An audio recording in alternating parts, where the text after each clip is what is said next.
Para se të filloj me videon, do ju ftoja të abonoheshit në kanalin ton Thënie për Jetën dhe të klikoni sipër ziles për të marrë njoftimet e videove tona më të reja. Faleminderit. Doni të jetoni 100 vjeç, ja vitaminat që duhet të marrin 40 vjeçarët që të jetojnë më gjatë dhe shëndetshëm. Me kalimin e viteve njeriu duhet të kujdeset më shumë për shëndetin e tij. Në këtë video sipaselit.com do të rendisim vitaminat që duhet t'i merrni me patjetër pas moshës 40 vjeçare, në mënyrë që të keni një jetë më të shëndetshme dhe jetëgjatësi më të madhe. Fibrat. E dini se fibrat janë ndër lëndët ushqyese më të rëndësishme ndërkohë që plakeni. Ato ofrojnë mbrojtje kundër goditjes në trup, parandalojnë kapsllëkun, ulin gjithashtu kolesterolin, nivelin e sheqerit në gjak. Gratë mbi 50 vjeç duhet të marrin të paktën 21 gram me këto lëndë ushqyese, ndërsa burrat duhet të marrin 30 gram. Kjo e barazvlefshme me 6 deri në 8 racione me dridh ose me 8 deri në 10 racione me perime. Një tjetër element shumë i rëndësishëm pas moshës 40 vjeçare dhe jo vetëm është edhe kaliumi. Kaliumi luan një rol kyç në pothuajse çdo gjë brenda trupit, si për zemrën, veshkat, muskujt dhe nervat. Ajo ofron mbrojtje gjithashtu kundër goditjeve në tru, tensionit të lartë të gjakut dhe osteoporozës. Kumullat e thara, bananet, spinaqi, qumshti dhe kosi janë ndër burimet më të mira. Flisni me mjekun tuaj përpara se të merrni suplemente, pasi mund të keq veprojnë me ilaçet për tensionin e lartë, migrenën dhe gjëra të tilla. Një tjetër element shumë i rëndësishëm pas moshës 40 vjeçare dhe jo vetëm është edhe zinku. Kjo lëndë ushqyese ndihmon shqisat e nuhatjes dhe lufton infeksionet dhe inflamacionet.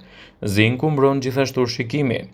Goca e detit është ndër burimet më të mira të këtij minerali. Magnezi. Ky mineral mbron kockat dhe i mban të qëndrueshëm nivelin e sheqerit në gjak. Mund ta merrni atë nga frutat e thata, fara dhe perimet jeshile. Me kalimin e moshës jeni më të rrezikuar që të zhvilloni probleme digjesive ose të merrni ilaçe që pengojnë në trupin të absorbojë lehtësisht magnezin. Vitamina B12. Kjo vitaminë ndihmon në zhvillimin e qelizave nervore dhe gjakut. Mund ta merrni në mënyrë normale nga ushqimet me bazë shtatëzore si mishi i viçit, peshku, vezët dhe produktet e bulmetit. Duke qenë se 30% e njerëzve mbi 50 vjeç kanë një gjendje të quajtur gastrit atrofik, kjo vështirëson absorbimin në trup të vitaminës B12 nga ushqimet. Kalciumi. Me kalimin e moshës, ju filloni të humbisni më shumë nga ky mineral se sa absorboni, duke humbur kështu masën kockore dhe duke rritur rrezikun e zhvillimit të osteoporozës. Gratë në fazën e menopauzës, sidomos ato që janë të rrezikuara. Kalciumi ndihmon në funksionet si duart të muskujve, nervave, qelizave dhe enëve të gjakut. Gratë mbi 50 vjeç dhe burrat mbi 70 vjeç duhet të marrin 20% më shumë nga ky mineral se grupmoshat e tjera të rritura. Qumshti dhe kosi dhe djathi janë ndër burimet më të mira të kalciumit dhe duhet të jenë pjesë të dietave tuaja. Edhe pse mendohet se kockat absorbojnë në pjesën më të madhe të kalciumit në vitet e para të jetës, zakonisht para moshës 30 vjeç, kjo lëndë ushqyese luan një rol të rëndësishëm në mbrojtjen e kockave dhe rritjen e moshës. Kalciumi nevojitet në funksione të tjera bazë të trupit, si kontraktimi i muskujve, funksioni i nervave, zemrës dhe funksione të tjera biokimike. Dhe nëse nuk merrni mjaftueshëm kalcium nga dieta, trupi e merr kalciumin nga kockat, prandaj fillojnë edhe dobësohen. Për ta mbyllur ju duhet kalcium pas moshës 40 vjeç. Megjithatë nuk duhet të teproni me të, sepse jo vetëm që nuk do t'jap asnjë përfitim, por mund të shkaktojë probleme shëndetësore. Gratë mund të marrin sasinë ditore të kalciumit 1000 mg në ditë për moshën 40 deri në 50 vjeç dhe 1200 mg në ditë mbi moshën 50 vjeç. Nëse konsumoni ushqime të pasur me kalcium si produktet e bulmetit, peshk, brokoli, bajame dhe spinaq, atëherë do ta merrni atë në mënyrë më natyrale.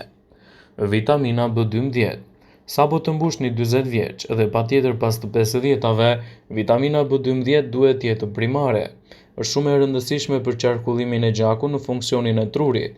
Fëmijët dhe të rinjt mund të marrin vitaminën B12 nga ushqimet, gjendet e produkte shtatëzore si mishi, peshku, mishi pulës, bulmeti dhe vezët. Me plakjen e trurit fillojnë edhe të vështirësohen absorbimet e vitaminës B12, sidomos pas të 50-tave, kur dhe nivelet e acideve në trup fillojnë të shterohen. Pas moshës 40 vjeç dhe para se të mbushni 50 vjeç, është më mirë të merrni vitaminën B12 nga suplementet ose multivitaminat. Përpiquni të merrni 2.4 mg në ditë dhe nëse merrni më shumë mos u shqetësoni. Duke qenë se është vitaminë e tretshme në ujë, mund ta urinoni pjesën e saj që nuk nevojitet. Vitamina D.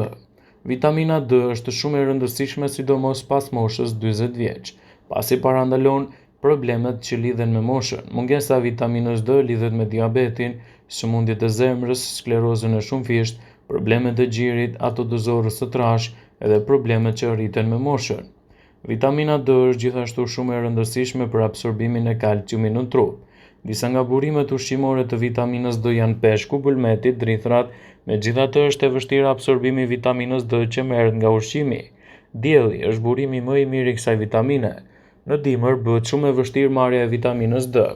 Prandaj ekspertët rekomandojnë suplementet e vitaminës D3 që mund t'i merrni gjithmonë në mbikëqyrje në një mjeku.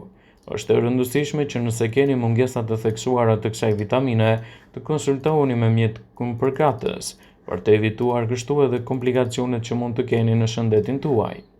Një tjetër produkt shumë i rëndësishëm, më saktë minerali i duhur për moshat mbi 40 vjeç është edhe magnezi. Funksionon kryesisht edhe për të ndihmuar në rregullimin e tensionit të gjakut, shumë i rëndësishëm kjo për gratë mbi 40 vjeç, të cilat janë tashmë të rrezikuara nga tensioni i lartë i gjakut për shkak të moshës. Mungesa në magnez lidhet me sëmundjet e zemrës, diabet dhe inflamacion. Magnezi gjithashtu luan një rol të rëndësishëm në absorbimin e kalciumit, ndihmon në funksionin e muskujve, nervave dhe zemrës, si dhe mbajtjen nën kontroll të glukozës në gjak. Nëse konsumoni një dietë të shëndetshme dhe të balancuar, mund të merrni dozën e nevojshme të magnezit. Nga ushqimet gjendet teperimet e gjelbra, bishtajat, produktet e sojës, frutat e thata, fara të ndryshme dhe avokado. Dozat e larta të magnezit nuk shkaktojnë ndonjë problem të rënd, megjithatë mund të shkaktojnë diarre, të përzierje ose dhimbje. Kaliumi. Kaliumi luan një rol të rëndësishëm në mbajtjen nën kontroll të tensionit pavarësisht nga mosha. Ekspertët rekomandojnë që gratë të cilat janë afër fazës së menopauzës të marrin sa më shumë kalium nga ushqimet që ulin rrezikun e goditjeve në tru. Ato janë gjithashtu kundër marrjes së suplementeve të kaliumit, vetëm nëse jepen në rekomandim nga mjeku për një gjendje tjetër mjekësore. Dozat e larta të kaliumit mund të dëmtojnë traktin gastrointestinal dhe zemrën dhe mund të shkaktojnë arritmi kardiake dhe rrezik për jetën. Njerëzit mund të marrin kaliumin duke ndjekur një dietë të shëndetshme të ushqimeve, të tilla si bananet, patatet e ëmbla, fasulet, thjerëzat e të tjera. Një tjetër mineral shumë i rëndësishëm për moshën 40 vjeçare dhe jo vetëm është omega 3.